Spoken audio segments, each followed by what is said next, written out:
Hi everybody, it's your boy, 2021 fan David Dunn, hitting you with a brand new video. Happy New Year, and I hope you are doing well. Today we're talking about the best films of the decade. Oh, sorry, I read that wrong. It's actually worst. We're talking about the worst films of the decade. We're covering the most excruciating moments cinema has had to offer us this decade. Because you know, 2020 wouldn't be complete without talking about the absolute worst. A few things to go over before we hop into this. First of all, this is my list and therefore my opinion. You're not going to agree with all the movies I put on this list. I think you're actually going to be shocked with a few movies I put on this list. I could have easily done like a top 50 worst of the decade list. I could have done a top 100 worst of the decade list, easily. But that would be a very long video. I barely have the patience to talk about even 10 of them. So if any of these movies did not make the list, well, trust me, they absolutely deserved it. I just thought 10 were worse than these movies were. Also, spoiler warning for the movies we're talking about ahead. I don't care as much about these spoilers as much as I cared about the spoilers from the best of the decade list. Because, you know,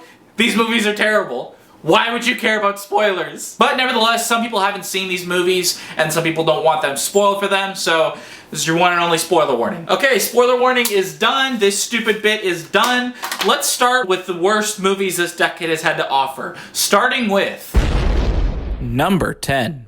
Alright, let's get the obvious out of the way. Cats is horrendous. This is one of those movies you watch, and you are baffled at how disastrous of a train wreck this turned out to be. Because on a technical level alone, the movie isn't that bad. I mean, the musical numbers are obviously very catchy. The choreography at times is somewhat impressive. The actors throw in a lot of effort into these roles, sometimes to an almost comedic standard. But the most awful part of this movie, the part that derails anything good it had going for it, was obviously the visual effects. Because unlike the really furry, colorful, and highly stylized design the cats had during the stage production, the film adaptation instead went for a photorealistic look of the cats. Which is a problem. They look like cats, they act like cats, they move like cats, but they are clearly humanoid, so they end up just looking really awkward. They look like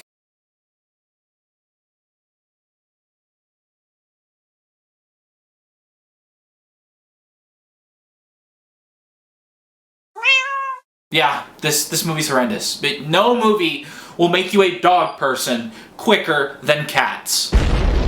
Number 9. The Emoji Movie. Why? Why does this movie exist? Why is this a thing?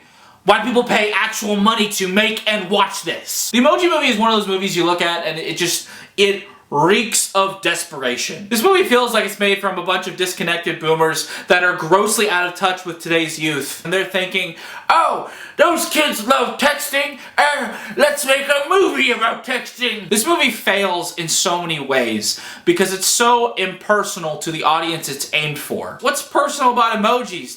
The confusion about wanting to send to that one girl you like? I don't know what to send.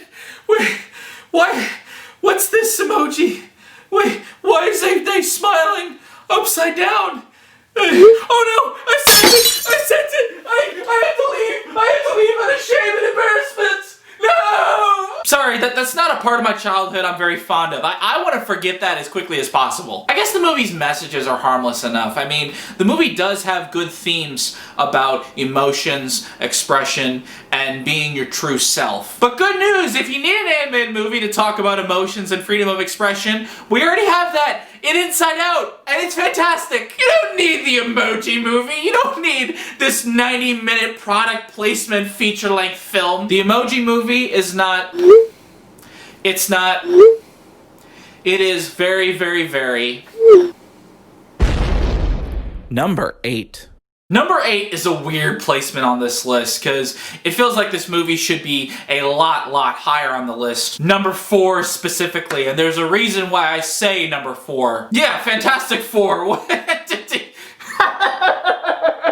We have had 4 Fantastic Four live-action movies now. All 4 of them have failed. This one is the absolute worst out of all of them. Because while all of them have been equally half-brained, half-baked, and immature, at least some of them have had that family dynamic that make the Fantastic Four the Fantastic Four. Fantastic Four feels like some gothic kid's edgy fan fiction of the Fantastic Four. They feel nothing like Stan Lee's creations. And even the casting just feels backwards in this movie. Jamie Bell has always played the intelligent, crafty, calculated sort of a character. You feel like he would be a great Mr. Fantastic. Miles Teller, meanwhile, has always kind of played the hothead, you know, the bad boy, the rebel to society. You feel like he'd be a great Human Torch, which then brings me to Michael B. Jordan. This guy who's kind of hard, rough around the edges, kind of has a tough side to him. You feel like he'd be a great Ben Grimm. Not that I would want him to be Ben Grimm, because this god-awful gargoyle of a CGI abomination erases any actor who's unfortunate enough to play him. Regardless, doesn't change how dull, how dark,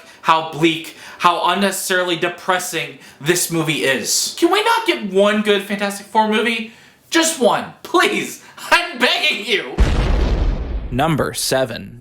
There are two things I could not stand this decade: jump scares and found footage movies. The Chernobyl Diaries combines the worst of both worlds. This movie is as cheap and insincere as horror movies come. The jump scares are obvious, predictable, and can be seen a mile away. The editing is choppy and incomprehensible. The acting, bland and unconvincing. But the acting, the scares, they're not the biggest problems in this movie. The biggest problem with this movie is the filming, the cinematography, just the general capture of the images on screen. Because it's filmed in the conventional found footage style, like it's obviously handheld, the camera's shaking around, and it's really fuzzy and blurry, and all of the typical things you see in a found footage movie. But nobody is behind the camera. There's nobody behind the camera. They never reference anybody behind the camera. They never interact with anybody behind the camera.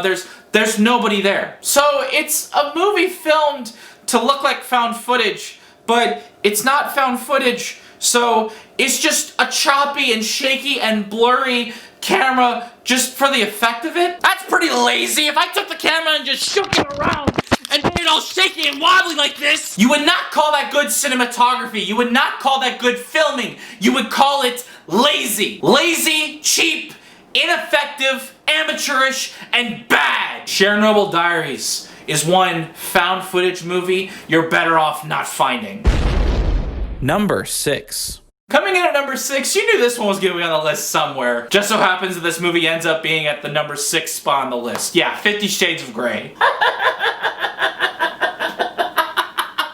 Oh man, okay, look, before we get into this, I know this movie has a very spirited discussion around it. People talking about this movie and how it demeans, disrespects, and objectifies women, turning them into sexual objects rather than real people. I get that moral standpoint. I absolutely respect it. If you skipped that over this movie because of that, hey, power to you. I'm glad you're sticking by your convictions. I'm just saying the moral objections to this movie are made much more simpler when you look at the quality of the film rather than the content. Because this movie is awfulness to like the 20th degree. That chemistry between Dakota Johnson and Jamie Dornan, non-existent. That's a problem, because the entire movie revolves around their toxic relationship, not one seeming very real or convincing. Putting this innocent-looking book nerd side by side next to one of the most commanding dominatrixes in existence makes as much sense as pairing Mother Teresa with Marilyn Manson. It makes zero sense. And the sex scenes in this movie. You remember the sex scenes from Team America World Police? I mean, I can't show them to you for obvious reasons, but remember how stiff they were? Remember how cringy they were? Remember how uncomfortable they were? Remember how awkward they were? That's the sex scenes in this movie. They are Team America World Police sex scenes, but with real people instead of puppets. 50 Shades of Grey is all torture, zero pleasure. Number 5. Hey, guess who else has been terrible this decade? M. Night Shyamalan. And as per usual, he's provided way too many contenders for the worst of the decade list. Whether it's the science fiction thriller After Earth or the sequel to Unbreakable Glass. But the worst movie he's made this decade has to come in a picture where he not only bastardizes his own reputation, but someone else's at the same time. The Last Airbender. The casting for this movie is disastrous enough by itself. With Aang and his friends looking the most absolute ridiculous. I mean, this guy got the most pasty whiteboard actors he could to play Asian characters in a film. But really, even if these characters were casted correctly to their animated counterparts, it wouldn't have changed anything because the movie's just terrible in every way it can be. The visual effects look cheap as dirt. The editing is rushed and choppy. The writing is so unbelievably thin. But really, the worst part of this movie is the confusing changes M. Night Shyamalan made to the Avatar lore. In Avatar, firebenders could produce heat from their bodies. Like, they could literally summon it from their bodies and shoot it forward. That's how it works. But in the movie, they can't start fire by themselves. They need a fire source to manipulate and then shoot at their enemies. That's pretty underwhelming. It's like, oh, I'm gonna shoot my flames at you. Let me first get my light source going. You're totally gonna be roasted in a minute. It's like a cheap Bollywood adaptation of Avatar, and even then, I have to believe that would be cast more accurately than this movie was. Ugh, shit. The Last Airbender. Hopefully the last one M. Night Shyamalan ever touches. Number 4. Another filmmaker that has fallen so far from grace. Because in the 90s, Alex Proyas was known for delivering many amazing science fiction classics like Dark City, The Crow, I, Robot. Now he has delivered us Gods of Egypt, and God, is this movie awful. Funny thing about this movie, I was actually an intern for the advertising company for this production when I was in college, and it was my job to promote this movie. Worst mistake I made on that was watching the movie before promoting it, because I just went up to people and was like, this is a terrible movie. You should totally not watch it. Enjoy this free t-shirt. This movie is cheese galore. If you could take cheese and turn it into a movie, it would be Gods of Egypt. The acting is over the top and ridiculous. The writing is silly and unrefined. The visual effects are clearly CGI'd to the point where it looks like a video game. It's like Return of the Mummy level of visual effects. It does not look good. The worst part is Alex Proyas thinks this is a good movie. Alex Proyas has made good movies in the past, and he thinks this is anywhere near the level of his other classics. This fall from grace pains me more than M. Night Shyamalan. It really does. Number 3. Number 3 is a movie that I don't want to even demean the term movie by calling it a movie, because this isn't a movie. This is basically a series of random, ridiculous, childish, immature, stupid, over-the-top sketches whose real only purpose seems to be being as offensive on the senses as possible. Movie 43. I've never seen a movie as stupid, exploitative, and obnoxious as this movie is. This movie is basically a series of unrelated sketches lazily stitched together by a collection of Hollywood heavyweights. And yeah, these skits are some of the worst scenes put on a film, point blank, period, ever. The skit's individual premises all range greatly, from Hugh Jackman having literal nuts on his neck, to Chris Pratt pooping on Anna Faris as a sexual fetish, to a cartoon cat literally forcing fellatio onto Josh Duhamel. None of it's funny, none of it's entertaining, none of it's worthwhile. It's all just shocking, gross, tasteless garbage. A more accurate title for this movie would be Poop, Piss, and Fart, because that's basically all of the humor in this movie. It's a bunch of poop jokes, it's a lot of peeing jokes, it's a lot of fart jokes, and a lot of really, really gross sexual jokes. And the most bizarre part is that none of the actors seem like they want to be here. I mean, this features a ridiculously huge cast, easily more than 40 people, and they're all equally phoning it in. So if they don't enjoy being there, why are we here? But yeah, by and large, movie 43 is just a headache-inducing, eye-gouging, cringe-worthy experiment gone horribly, horribly wrong. Number 2. I know, right? What movie could possibly be more gross, offensive, and over the top than movie 43? Jack and Jill. And it isn't even close. Oh my god. Okay, let's just start with the premise of this movie, because obviously, typecasting Adam Sandler in a gender-swapping role is a bad idea. There's only a handful of actors talented enough to pull off gender-swapping roles and do it convincingly. Adam Adam Sandler has non-gender swapping roles, and he can't even do those properly. When he plays Jill, it's the most miserable experience ever. He does the baby voice like he usually does, but it's even more higher pitched and screechy than it normally is. It sounds like scratching nails on a chalkboard. It's a miserable experience, like, oh my god, Jack, it's a pleasure to see you. I'm your sister, Jill. I know my pitch is very high pitched and screechy, but you love me right with what is insistent. You love me! Shut up, lady! It is easily the most unpleasant sound I've ever heard in a movie, period. If you do not have earplugs, bring them. You need them to watch this movie. Al Pacino is in the movie too. Al Pacino plays himself who falls in love with Jill, i.e. it's Al Pacino falling in love with a cross-dressed Adam Sandler. I don't know what's more sad, Al Pacino agreeing to be in this movie, or Al Pacino pretending to be attracted to Adam Sandler in a wig. Yeah, Jack and Jill is one of the few movies to sweep at the Raspberry Awards, and it completely deserves it. One of the worst movies of the decade? Maybe. The worst Adam Sandler performance? Definitely. The worst Happy Madison production? By far. A miserable experience from start to finish. Number 1. Now, I know what you're thinking. What could possibly be a worse movie this decade than Jack and Jill? Believe me, I struggled with that question. Whenever I was making my list, I flip-flopped back and forth between my number 1, Jack and Jill, and movie 43 several times. However, when I really think about it, there is no movie this decade that is as annoying, as insipid, as trite, manipulative, stupid, cliche, idiotic, unfunny, artificial, obnoxious, bad, and offensive on the senses as possible, and that is Transformers!